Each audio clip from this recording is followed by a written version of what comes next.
I've cut out the piece and I have cut the middle out where the bezel goes, because when say this is the back plate, which I don't think it will be, but when I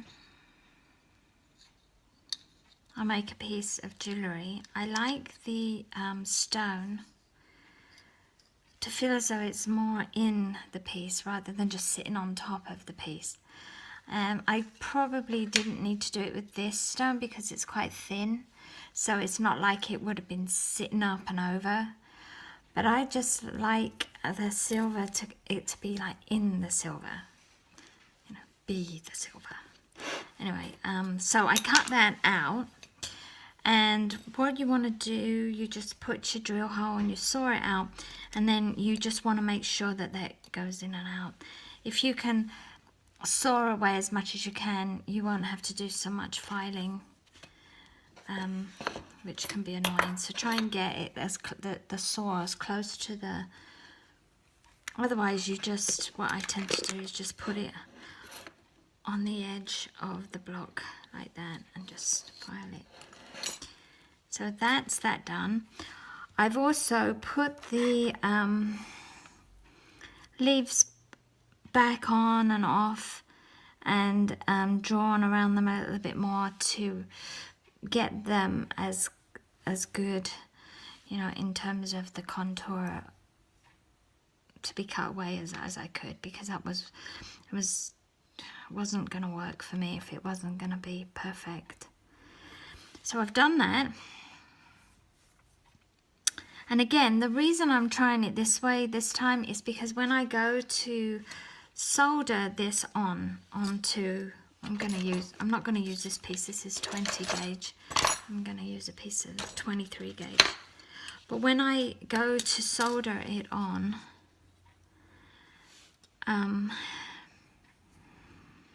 usually all these would be soldered in place already.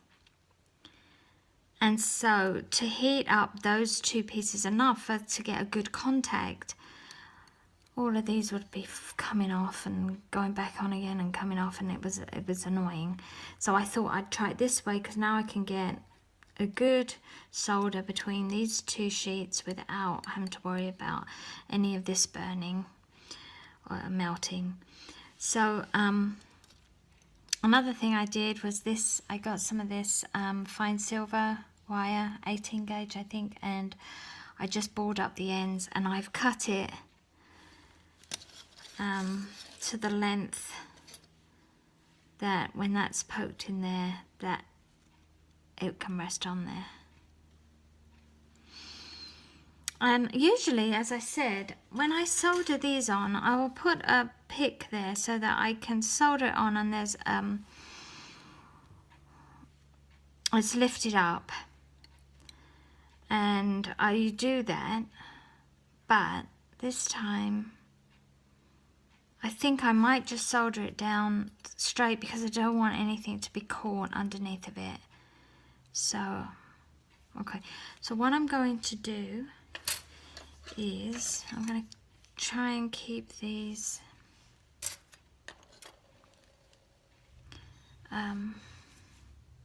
in order this time, because they are each differently, you know, cut. They're not all perfect, so that way I'll know they fit this exactly.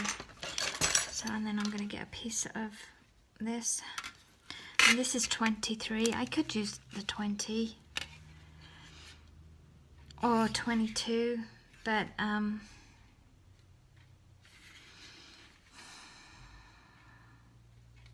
going to use this. So I could do the same to not waste as much silver. I'm just going to saw it. Instead of doing a square, I'm just going to saw it out. And then, so I'm going to saw that out, and then I'm going to solder this piece onto there.